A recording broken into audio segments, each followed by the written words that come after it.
और आज हमारा सौभाग्य है कि आदरणीय आशुतोष जी पाटनी की इस सुंदर, जो कि हमारे यहाँ सिरोही का सबसे अच्छा विद्यालय माना जाता है, उस ग्रुप के विद्यालय में हमें आने का सौभाग्य मिला है। तो मैं अधिक वक्त नहीं लूंगा, पूज्य महाराज से के चरणों में नमन करते हुए आपसे प्रार्थना करता हूं कि राष्ट्र की युवा पीढ़ी जो सामने आपकी बैठी है, उन्हें अपने सुंदर प्रेरणादायी प्रवचनों से लाभान्वित करें। परम पूज्य भाई श्री संतोष सागर जी महाराज की, भारत माता की, भारत माता की, वंदे वंदे वंदे। हम सब संकल्प करेंगे कि आज जो उपहार पूज्य भाई श्री संतोष सागर जी महाराज ने हमें प्रदान किया है, हम उसको अपने जीवन में उतारेंगे, आत्मसात करेंगे, नित्य इसको पढ़ेंगे, क्योंकि ये वो कृति है, वो उपहार है, वो संदेश है जो भगवान कृष्ण ने अपने मित्र अर्जुन को कुरुक्षेत्र में महाभारत के भीषण युद्ध में दिया, जहां रक्तपात हो रहा था, तलवारें चल रही थी, और जब अर्जुन हताश हो गए, निराश हो गए, हथियार डाल दिए और रथ में पीछे जाके बैठ गए, तब उनके मित्र भगवान कृष्ण ने उनको ये संदेश दिया, जिसको अर्जुन ने आत्मसात किया और अधर्म पर धर्म की विजय हुई और अर्जुन ने अपने परम लक्ष्य को प्राप्त किया। ठीक उसी तरह से इस गीता को पढ़ेंगे और आत्मसात करेंगे और पूरे मनोबल के साथ प्रत्येक कार्य करते हुए जीवन की प्रत्येक सफलता को प्राप्त करेंगे और निश्चित रूप से अपने माता पिता गुरुजनों के प्रति सदा और समाज और राष्ट्र की सेवा करेंगे। इसे संकल्प के साथ भारत माता की बोलिए, भारत माता की। आदरणीय प्रधानाचार्य जी, मंच पर विराजमान सभी बरपुत्र जन और मेरे सामने विराजमान सभी मेरे युवा भाई बहन, शायद अचानक से आपके सामने ये विषय आकर के प्रकट हो गया। अभी आपके एग्जाम चल रहे हैं तो ज़्यादा समय हम आपका नहीं लेंगे, पर जितना समय हम आपका लेंगे ये प्रॉमिस है कि इससे आपका एग्जाम बिगड़ेगा नहीं और निखर जाएगा और सुधर जाएगा। तो एक बात से मैं शुरू करूंगा। अभी आपके एग्जाम चल रहे हैं तो थोड़ा सा ईमानदारी से इसका आंसर दीजिएगा। चिंता किस किस को है? किसी को नहीं है? बच्चियों ने हाथ ऊपर किए हैं। चिंता किस किस को है? अभी परीक्षाएं चल रही है तो किस किस को चिंता है? आपको नहीं है? एक मिनट खड़े हो जाइए। क्या नाम प्रभु आपका? प्रथम आपको चिंता नहीं है? क्यों? तैयारी पूरी तो चिंता है? तैयारी पूरी तो चिंता। अरे वाह, तैयारी पूरी है तो चिंता की आवश्यकता नहीं। प्रथम आप प्रथम ही रहेंगे, बैठ जाओ। तो आपकी तैयारी पूरी है तो चिंता नहीं है। और जो चिंता करने हैं इसका मतलब ये नहीं कि उनकी तैयारी नहीं है, फिर भी एक माइंड में एक ये होता है कि यार कैसे होगा। चिंता का मतलब सिर्फ इतना है कि हम रिजल्ट के बारे में सोच रहे हैं। जो रिजल्ट के बारे में सोचता है उसको स्वाभाविक तौर से चिंता होती है, पर जो स्टडी के बारे में सोचते हैं उसको चिंता नहीं होती है। तो आज कुछ ऐसी बातें हम आप करें। देखो, एक व्यक्ति ऐसा होता है तो तिल तिल जीता है, एक व्यक्ति ऐसा होता है जो जान से जीता है, एक एक क्षण में उसके जान होती है। आज मैं जब आया, आपके विद्यालय का नाम अजीत विद्या मंदिर है, तो अजीत नाम पढ़ते ही एक महान विभूति का स्मरण मुझे हो गया, और उस महान विभूति का नाम है स्वामी विवेकानंद। जानते हैं आप सब लोग? स्वामी विवेकानंद के बारे में ऐसा कहा जाता है कि वो जिस चीज को एक बार यूं करके देख लेते थे वो चीज उनको तुरंत याद हो जाती थी। शिप में जा रहे थे अमेरिका के लिए, तो जो शिप चला रहा था उससे अखबार लेकर के उन्होंने पढ़ा, और संयोग ऐसा हुआ कि जो ही वो अखबार पढ़ रहे थे हवा तेज चली कि अखबार हाथ से छूट करके चला गया। तो शिप में जो उसका मॉनिटरिंग करने वाला था उसने गुस्सा किया कि यार आपने अखबार को फेंक दिया, हवा में उड़ा दिया। तो स्वामी जी ने पूरा अखबार जो उन्होंने पढ़ा था वो तुरंत कागज पर उसको लिख करके दे दिया, ऐसा उनके बारे में कहा जाता है। ऐसे स्वामी विवेकानंद के एक शिष्य का नाम अजीत सिंह था, राजा अजीत सिंह। आपको पता है स्वामी विवेकानंद जब इस संसार से गए तो उनकी आयु कितनी थी? कोई बता सकता है जी? 35 इयर्स समथिंग, 39 इयर्स उनकी आयु थी। 39 की उम्र में स्वामी विवेकानंद इस संसार को छोड़ करके चले गए और 39 इयर्स की उम्र में उनके शरीर में 39 ही रोग थे। और अगर उनके जीवन को और थोड़ा सा गहराई से बारीकी से जानेंगे तो उनके जीवन में चैलेंज की कोई कमी नहीं थी। उनका माइंड इतना डाइवर्ट था, इतने चैलेंज थे। पिता का देहांत हो गया, छोटी बहन ने सुसाइड कर लिया था, 2 छोटे भाई थे, घर में बहुत ज़्यादा गरीबी थी। उनके गुरु, परम गुरु रामकृष्ण परमहंस, जिनके पास में वो जाकर के रोया करते थे, कहा करते थे, तो रामकृष्ण परमहंस कहते कि तुम मुझसे क्या मांग रहा है, जाकर के माँ से मांग। और जब वो माँ काली के सामने जाकर के बैठते तो पुनः लौट करके आ जाते। रामकृष्ण पूछता तुमने क्या मांगा, तो बोले मैंने ज्ञान शांति मांगी, पर धन पैसा कुछ ऐसा नहीं मांगा।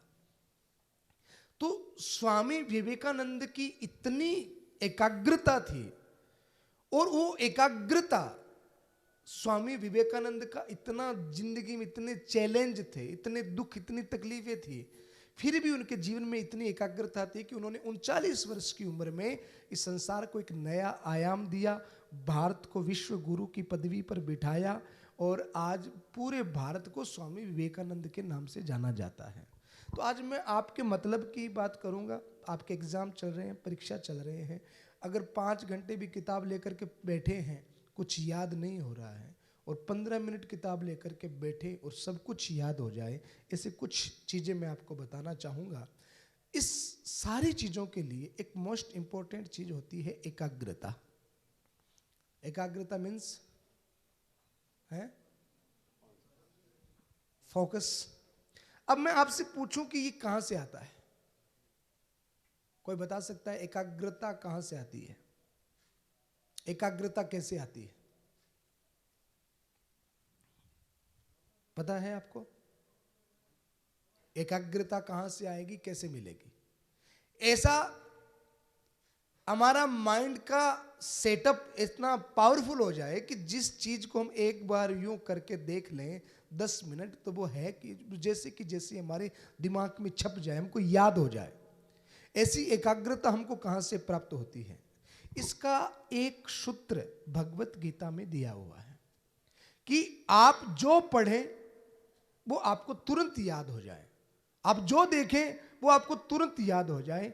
और उस एकाग्रता के लिए, उस अचीवमेंट के लिए सिर्फ एक चीज हमको करनी है। गीता में एक श्लोक आता है, आहार शुद्धो सत्व शुद्धि। एक बार दोहराएंगे मेरे साथ में, आहार शुद्धो सत्व शुद्धि। बोलिए ना। आहार मीन्स क्या? खाना। अच्छा, खाने का मतलब, आहार का मतलब केवल खाना नहीं होता, भोजन नहीं होता। आहार हमारे शरीर में 3 तरीके से पहुंचता है, और उन 3 दरवाजों को हम ठीक कर लें, और उन तीनों दरवाजे से हमें आहार क्या लेना है, ये चयन अगर हम कर लें ठीक से, तो हमारा माइंड इतना शार्प हो जाएगा कि हम जो एक बार पढ़ेंगे वो तुरंत हमको याद हो जाएगा। उसमें सबसे पहला आहार जो हम भोजन लेते हैं, हमें ये चयन करना है। अगर आपको एकाग्रता चाहिए, आपके हर पल में आपको जान चाहिए, आपको ऊर्जावान होना है, तो आपको सबसे पहला आहार जो हम मुख से खाते हैं, हमें क्या खाना है, इस पर हमको ध्यान देना पड़ता है। फिर आपको एग्जाम की बिल्कुल चिंता करने की जरूरत नहीं। आपने जिस किताब को एक बार पढ़ लिया वो आपको तुरंत याद होगी। सबसे पहले हमें आहार क्या खाना है। आजकल जहाँ बच्चों को देखते हैं ना, फास्ट फूड की तरफ उनका आकर्षण ज़्यादा रहता है, शायद आप लोगों का न हो, पर 10 दिनों के मरे हुए भोजन को हम ज़्यादा खाना पसंद करते हैं। कोई पिज़्ज़ा खा रहा है, कोई बर्गर खा रहा है, कोई चाउमीन खा रहा है, तो उससे बुद्धि जो है वो बेल के जैसी हो जाती है। तो सबसे पहला जो मुख से हम खा रहे हैं उसके ऊपर हमारा ध्यान देना बड़ा जरूरी है कि हमें क्या खाना है। और इतनी सी कला अगर कोई आदमी सीख जाए कि हमें क्या खाना है, क्या नहीं खाना है, आपका 50% काम उससे हो जाता है। दूसरा आहार हम लेते हैं आंखों से। समझ में आ रही है मेरी बात?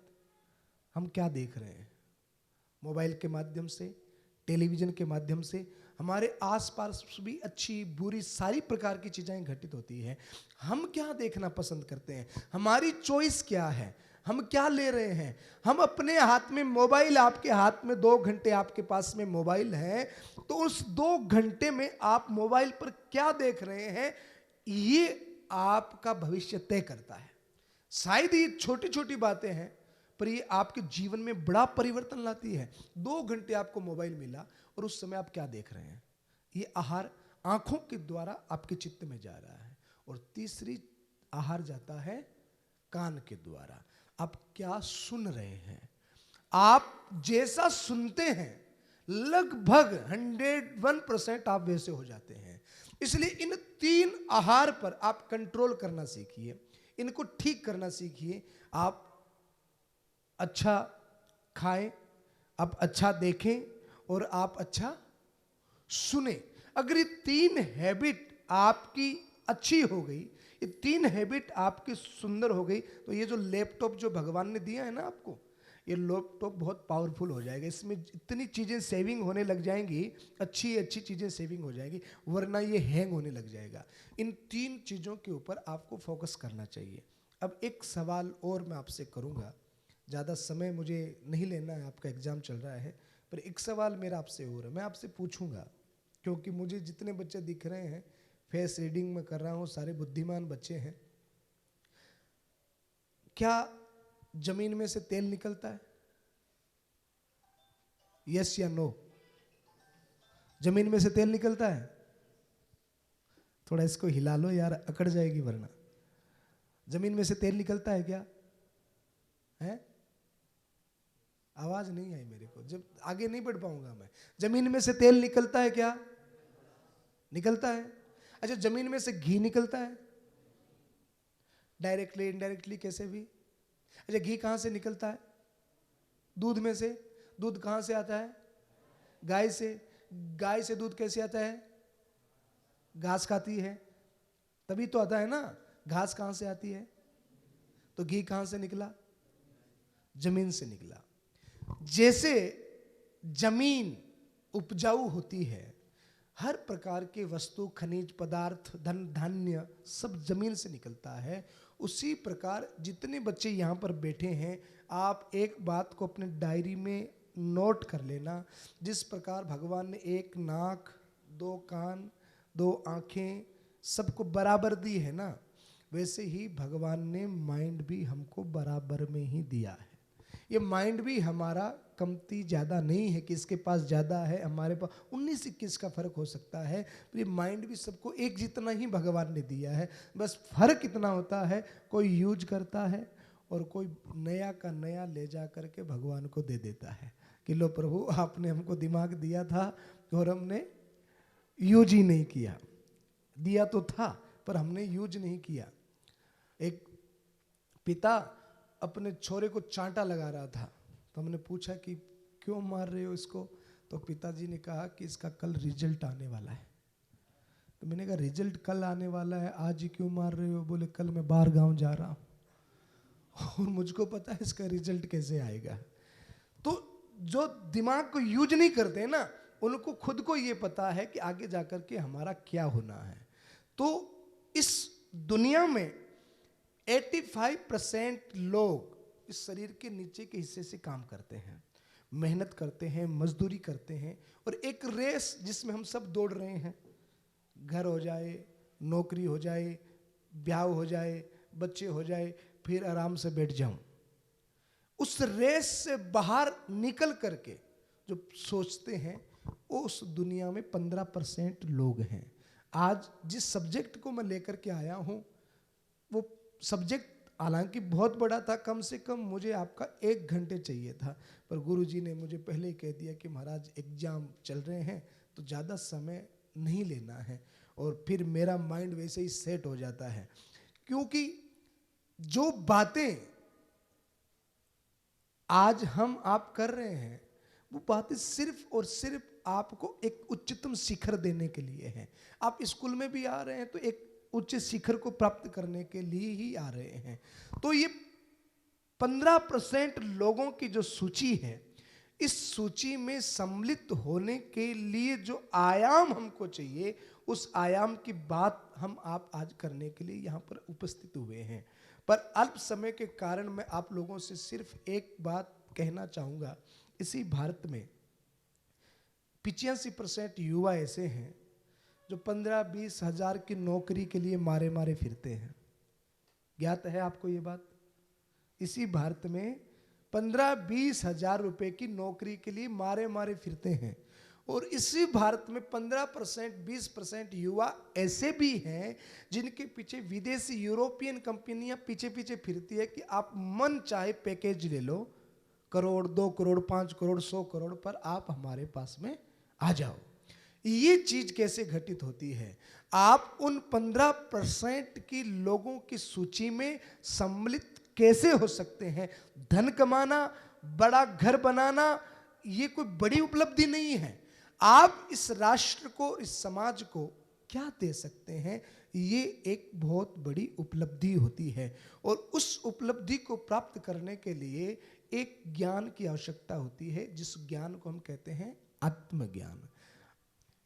सर, जिस कुर्सी पर बैठे हैं, इस कुर्सी की कितनी टांगे हैं? 4 टांगे हैं। इन 4 टांगों के कारण ये कुर्सी मजबूती से टिकी हुई है। अगर एक टांग में निकाल दो तो कुर्सी का क्या होगा? है? गिर जाएगी।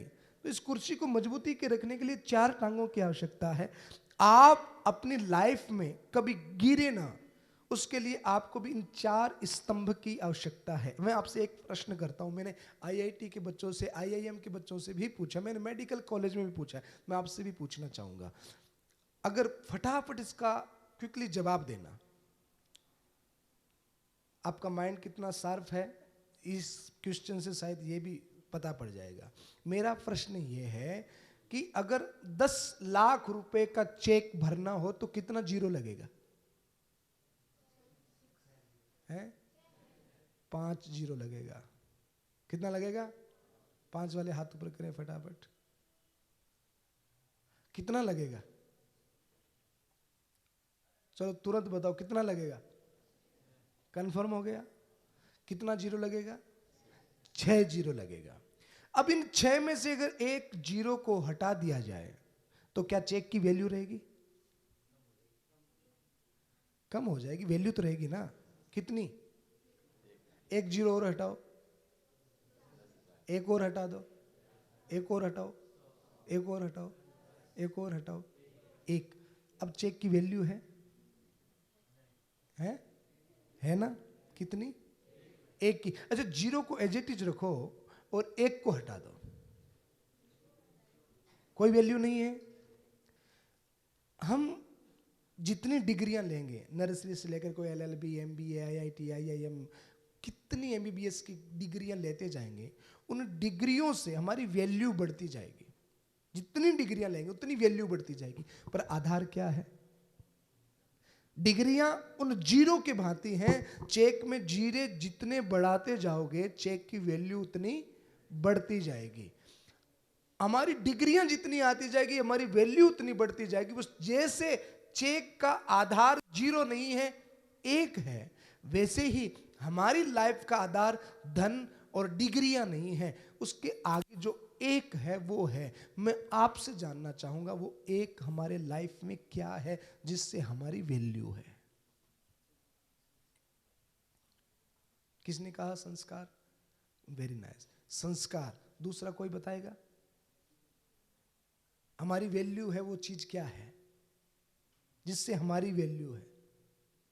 कोई और जवाब देना चाहेगा? जी? व्यवहार। बहुत सुंदर जवाब। और कोई मेरे भाई? वो एक आपकी नजर में क्या है जिससे हमारी वैल्यू है? डिग्रियों, धन, इन सब से हटकर के अगर हम चिंतन करें, वो एक क्या है जिससे हमारी वैल्यू है? जिससे धन भी रहता है, डिग्रियां भी रहती है, मान भी रहता है, सम्मान भी रहता है, सारी चीजें जिससे कंट्रोल होती है, वो एक क्या है? हैं? ज्ञान। कौन बोला ज्ञान? नाइस जवाब। और कोई? ज्ञान, वाणी, व्यवहार, संस्कार। एक प्रश्न के कितने जवाब निकल करके आ गए हैं। अब इस बात को थोड़ा सा गहराई से आप सुनेंगे। कुर्सी की 4 टांग की हम बात कर रहे थे। अब इन 4 टांगों को आप थोड़ा सा बारीकी से समझिएगा, इतने में जीवन का पूरा फंडामेंटल समझ में आ जाएगा। इस कुर्सी की पहली टांग जैसे भैया ने कहा ना ज्ञान, ज्ञान भी कई प्रकार का, इंद्रिय जनित, बुद्धि जनित, आत्मज्ञान। तो पहली टांग है ज्ञान, बुद्धि ज्ञान। आप नर्सरी में थे तो बहुत सारी चीजें नहीं जानते थे, आज 12th में आ गए तो बहुत सारी चीजें जान रहे हैं। आगे आप और ज्यादा डिग्रियां लेंगे तो आप बहुत सारी चीजें जानने लग जाएंगे। बुद्धि का स्तर दिनों दिन बढ़ता जाएगा। जितनी स्टडी करते जाएंगे बौद्धिक बल उतना बढ़ता जाएगा। तो पहली टांग क्या है? बौद्धि बल। क्या है? बुद्धि बल होना चाहिए ना, बुद्धू बल नहीं होना चाहिए, बुद्धि बल होना चाहिए। तो पहली टांग क्या है? बुद्धि बल। दूसरी टांग है हम आप युवा हैं। युवा का मतलब केवल शरीर से नहीं है, विचारों से है। अगर विचार ठीक हैं तो बुढ़ापे में भी युवा अवस्था का महसूस हो सकता है। विचार गलत हैं तो युवा अवस्था में भी आदमी बूढ़ा हो सकता है। युवा अवस्था का मतलब बल से भी है, ताकत से भी है। हम व्यायाम करें, बाहुबली बल अर्जित करें। तो दूसरी टांग क्या है? बाहुबल। पहली क्या है? बुद्धि बल। दूसरी क्या है? ये तीसरी टांग है धन बल, पैसा, धन, जिसकी बात हम अभी नहीं करेंगे, वो आगे आएंगे। तो धन, आप काबिलियत होगी तो धन आपके पास आएगा, आपको धन के पास नहीं जाना पड़ेगा। तो तीसरी टांग क्या है? धन बल। पहली बुद्धि बल, दूसरी बाहुबल, तीसरी, चौथी टांग क्या है? ये वो एक है जिस एक की हम बात कर रहे हैं। ये वो एक है जो आधार है चेक का, हमारा, इस कुर्सी का, इस इमारत का। वो एक क्या होता है? उस एक को हम कहते हैं आत्मबल। क्या कहते हैं? आत्मबल कहते हैं। और ये आत्मबल का स्रोत क्या है? आत्मबल कहां से आता? आप देख रहे होंगे आज बड़े बड़े साइंटिस्ट, बड़े बड़े डॉक्टर, बड़े बड़े अफसर, बड़े बड़े आर्टिस्ट, जिनके पास में पैसा भी है, घर भी है, नाम भी है, ख्याति भी है, यश, प्रतिष्ठा, कीर्ति सब है, फिर भी वो मर जाते हैं, सुसाइड कर लेते हैं। पैसा भी है, नाम, परिवार, ख्याति सब है, फिर भी मर जाते हैं। किस चीज की कमी थी उनके पास? बोलो ना। मानते हैं आप इस बात को कि घर, परिवार, पैसा, नाम, इज्जत, प्रतिष्ठा सब थी, फिर भी उन्होंने सुसाइड कर लिया। इसको एक लाइन में आप कहना चाहोगे कि वो अभी, जैसे हमारे शिव कुमार जी बता दे, कोटा में अभी 4 बच्चों ने सुसाइड किया, आपको पता है? शायद 10-15 दिन की ही घटना हो रही होगी। 4 बच्चों ने सुसाइड किया कोटा में। अभी परसों सूरतगढ़ में एक लड़के ने जहर खा करके सुसाइड कर लिया। रीजन क्या था? नौकरी नहीं लगी। तो इतनी एजुकेशन, माँ बाप ने अपने पूरे जीवन की कमाई लगा दी उनके लिए, फिर भी वो 4 बच्चे वहां कोटा में मर गए, उसने वहां जहर खा लिया। कारण क्या है आपकी नजर में? बोलो ना। पक्का मानते हैं आप इस बात को कि उनके पास में किस चीज की कमी थी? पढ़ाई लिखाई की। वो MBA की तैयारी कर रहा था, पढ़ा लिखा तो खूब था, बौद्धिक बल तो खूब था उसके पास, फिर भी वो जहर खा करके मर गया। कमी किस चीज की थी? कमी थी आत्म बल की। तो ये आत्मबल कैसे आता है? अगर कोई आपसे पूछे कि मेरे अंदर आत्मबल नहीं है, तो आप उसको क्या सजेस्ट करेंगे? आत्मबल कहां से आता है? कोई बता सकता है? आप बताएंगे? प्रथम, थोड़ा जैसा भी आता है बताओ, आत्मबल कैसे आएगा? जैसा भी आंसर आता है, कोई दिक्कत नहीं बेटा। नहीं बता सकते? चलो कोई नहीं। आप में से कोई बताएगा? बेटा आप बताएंगे? आत्मबल का स्रोत नहीं मालूम? बैठो बेटा, प्रथम बैठ जाओ, धन्यवाद। आप में से कोई बता सकता है आत्मबल कहां से आता है? बुद्धि बल तो पढ़ने से आता है, बाहुबल व्यायाम करने से आता है, धन बल काम करने से आता है, यही होता है ना। आत्मबल कहां से आता है? मनोबल कहां से आता है?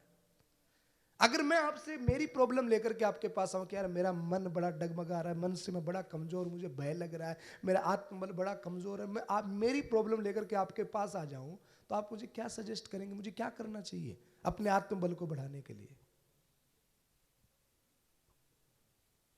बताओ बेटा, हाँ बताओ, बताओ बताओ बताओ। मेडिटेशन बोला आपने? हाँ, मैं लिपसिंग समझता हूँ। क्या बोला आपने?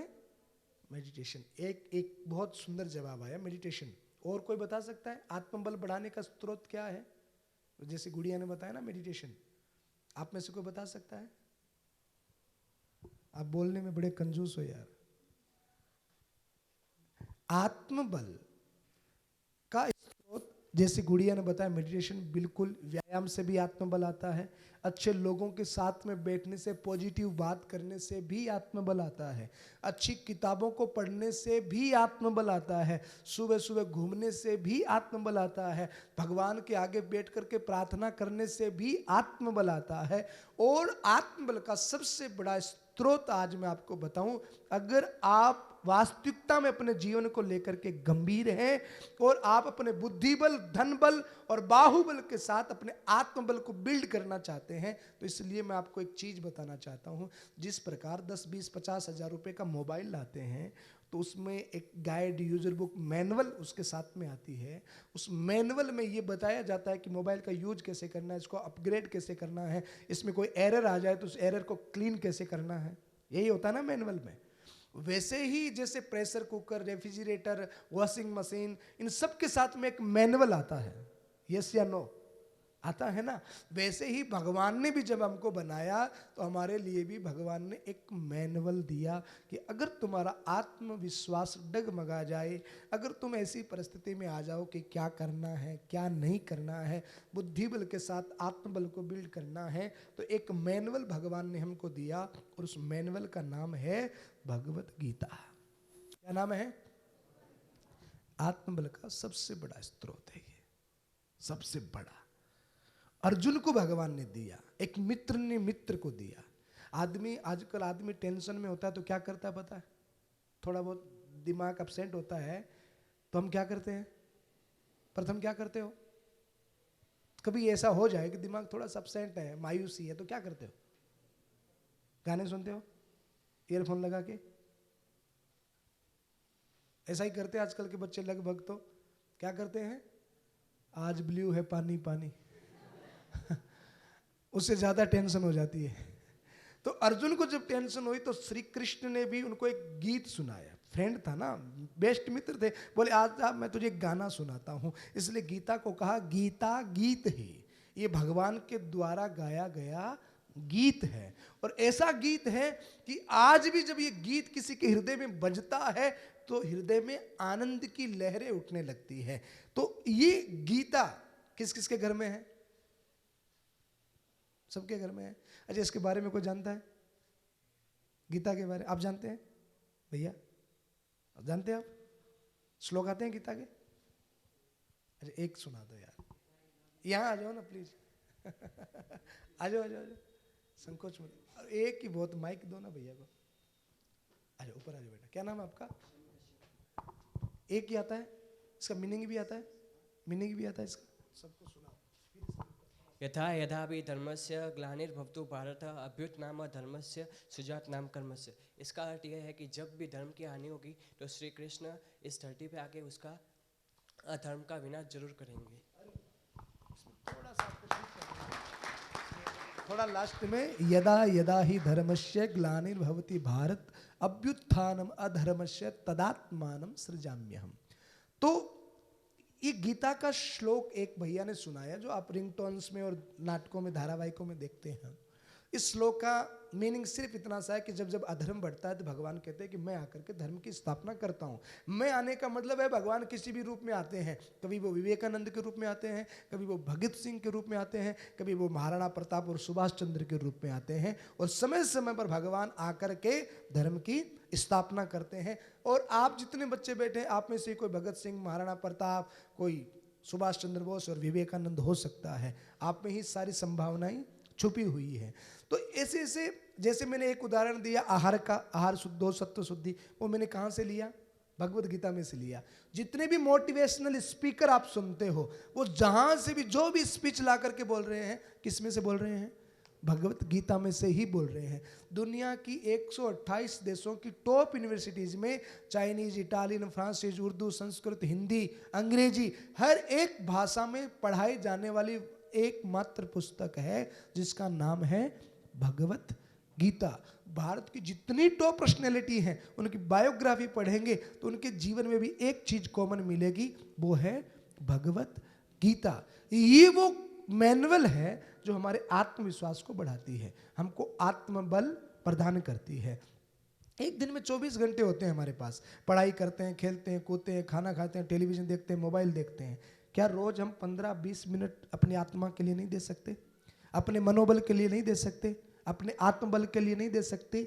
अगर दुनिया की 15% लोगों की सूची में सम्मिलित होना है तो केवल बौद्धिक ज्ञान से काम नहीं चलेगा, आत्मज्ञान भी चाहिए, आत्मबल भी चाहिए, मनोबल भी चाहिए। और मैं ये देख रहा हूँ कि आप लोगों के अंदर मनोबल की बहुत सारी कमी है। मैंने जो आपसे प्रश्न किए कोई बड़े प्रश्न नहीं थे, छोटे छोटे प्रश्न किए मैंने, फिर भी पता होते हुए भी हम बोल नहीं पा रहे हैं। मुझे पता है, आपको पता है बहुत सारे प्रश्नों का उत्तर, फिर भी हम नहीं बोल पाते। क्योंकि किस चीज की कमी है? आत्मबल की, मनोबल की। और उस मनोबल को अगर बिल्ड नहीं करोगे ना तो ये 25 वर्ष का जो समय है ना, ये तो बातों में यूं ही निकल जाएगा। उसके बाद आगे का 75 वर्ष बड़ा चैलेंजिंग हो जाएगा। इसलिए उस चैलेंज को सरल करने के लिए रोज 15, 20, 25 मिनट अपना समय निकालो अपने आत्मबल के लिए। और दुनिया का सबसे सुंदर ज्ञान जो परमात्मा कृष्ण ने हमको दिया है, हम तो वही फॉलो करेंगे ना जो हमारे भगवान ने हमें कहा है। तो इस किताब को आप सब लोग पढ़ें। मैं ज़्यादा समय नहीं ले रहा हूँ। अब मैं आपसे पूछूंगा कि आज ये किताब अगर मैं आपको गिफ्ट दे करके जाऊँ, आप लेंगे? लेंगे? कौन कौन लेगा?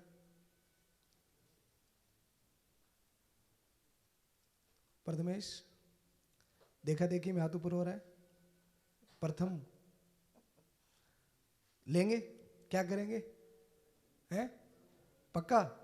ऐसा तो नहीं कि घर ले जा करके दादी को कहे ले दादी मैं क्या लाया हूं, हैं? पक्का पढ़ेंगे? अच्छा, इसको कहां रखेंगे? हैं? मंदिर में? स्कूल की किताबें मंदिर में रखते हो क्या? कहां रखेंगे? आप इसको अपनी बैग में रखेंगे और जब भी समय मिले तब पढ़ना है इसको।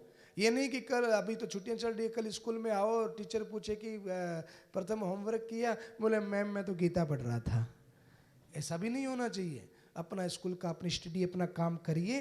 बस जो 15-20 मिनट रोज एक अभ्यास, एक हैबिट अपने को ऐसी बनानी है कि जिस चीज को आदमी जानना चाहे ना उसके सारे आयाम वो खोज लेता है। तो इसको भी अगर आप समझना चाहिए, वैसे तो चैलेंजिंग है, बोरिंग है, एक पत्ता खोलोगे ना बोर हो जाओगे, रख दोगे, पर चैलेंज के रूप में एक्सेप्ट करके भगवान ने दिया इस ज्ञान को हमें समझना है तो आपको बहुत कुछ प्राप्त हो जाएगा। तो आज ये किताब आप लीजिए। 2 महीने के बाद में, आज तो मैंने आपका ज़्यादा समय नहीं लिया, पर 2 महीने के बाद मैं फिर सिरोही आ रहा हूँ। तो 2 महीने के बाद में हम फिर मिलने वाले हैं, मिलेंगे आप। और उस समय हम किस पे चर्चा करेंगे? गीता पे चर्चा करेंगे। और इसमें से आप इतनी तैयारी करना कि आप लोग मुझसे 100 सवाल कर सकें और मैं जवाब दूं आपको, इतनी तैयारी आप करना। तो कब मिल रहे हैं हम? 2 महीने बाद। और किस पे चर्चा करेंगे?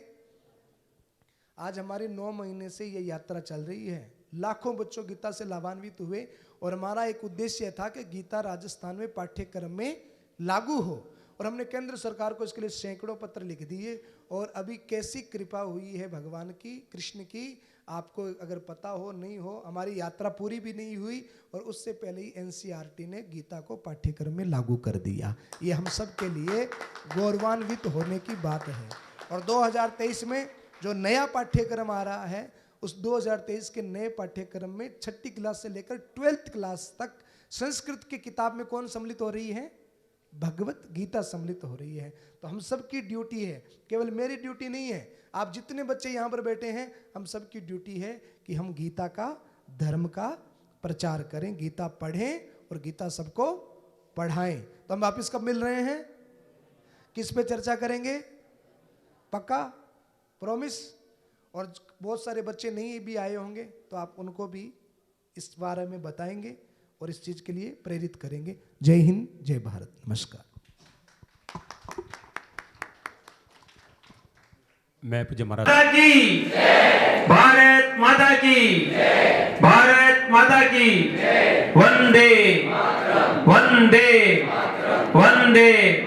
हम सब संकल्प करेंगे कि आज जो उपहार पूज्य भाई श्री संतोष सागर जी महाराज ने हमें प्रदान किया है, हम उसको अपने जीवन में उतारेंगे, आत्मसात करेंगे, नित्य इसको पढ़ेंगे, क्योंकि ये वो कृति है, वो उपहार है, वो संदेश है जो भगवान कृष्ण ने अपने मित्र अर्जुन को कुरुक्षेत्र में महाभारत के भीषण युद्ध में दिया, जहां रक्तपात हो रहा था, तलवारें चल रही थी, और जब अर्जुन हताश हो गए, निराश हो गए, हथियार डाल दिए और रथ में पीछे जाके बैठ गए, तब उनके मित्र भगवान कृष्ण ने उनको ये संदेश दिया, जिसको अर्जुन ने आत्मसात किया और अधर्म पर धर्म की विजय हुई और अर्जुन ने अपने परम लक्ष्य को प्राप्त किया। ठीक उसी तरह से इस गीता को पढ़ेंगे और आत्मसात करेंगे और पूरे मनोबल के साथ प्रत्येक कार्य करते हुए जीवन की प्रत्येक सफलता को प्राप्त करेंगे और निश्चित रूप से अपने माता पिता गुरुजनों के प्रति सदा और समाज और राष्ट्र की सेवा करेंगे। इसे संकल्प के साथ भारत माता की